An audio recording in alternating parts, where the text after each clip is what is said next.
As this video dropped, as you can see in the bottom right hand corner, we're on beta 21D, which is the newest MX Bikes update. When I go to my bike, it's showing this question mark, and not all of my OEM bike packs are there.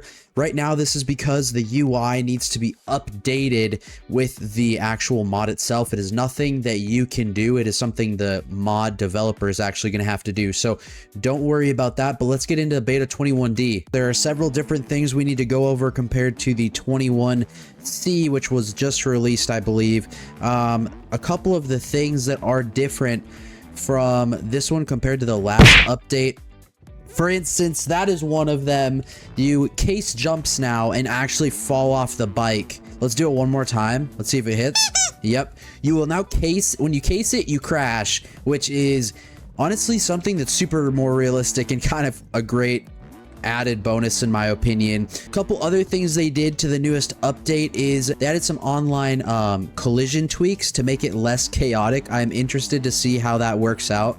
Currently, servers need to be updated, so at the time of the filming, they have not been fully updated yet by people, or I would show you online racing.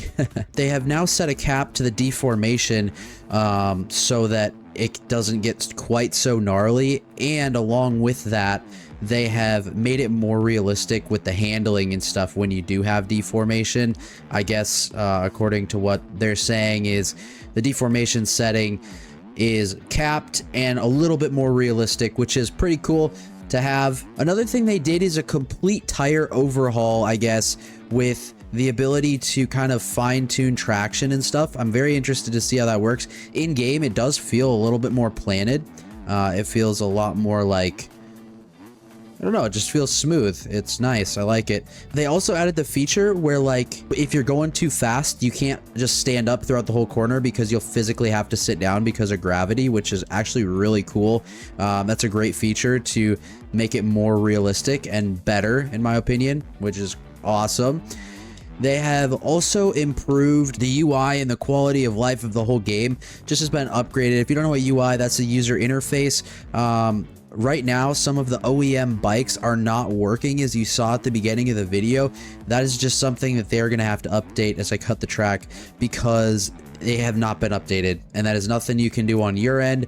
When they first updated this release, all of the multiplayer stuff was not working, and so this 21D should also help with that and getting yourself to the point where you can now race online. And right now I'm on a 250 on some giant jumps and crap, so it's pretty difficult, and I did get kicked right there, which is nice. I'm gonna see if I can make that.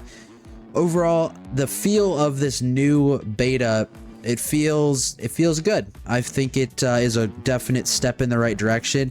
Unfortunately, there is a lot of problems with the update, like messing with other things, not even necessarily like the game itself, but all of the mods and things like that, because when you mess with something else gets messed up. I feel pretty bad for the developers on that, because it's like they tried to make it better and now they have all these issues. I'd say those braking bumps feel a lot better. I feel like they're a lot more controllable, which is really cool. That's a nice feature to have, and overall it's a great step in the right direction, but I think they have a little bit of ways to go here to make sure that it's kind of fine-tuned, as now there are other issues. Leave a comment down below if you guys are having issues with anything, and I will try to help in the comments the best that I can. And we will talk to you in the next one, but that is just a small update on the new 21D by MX Bikes.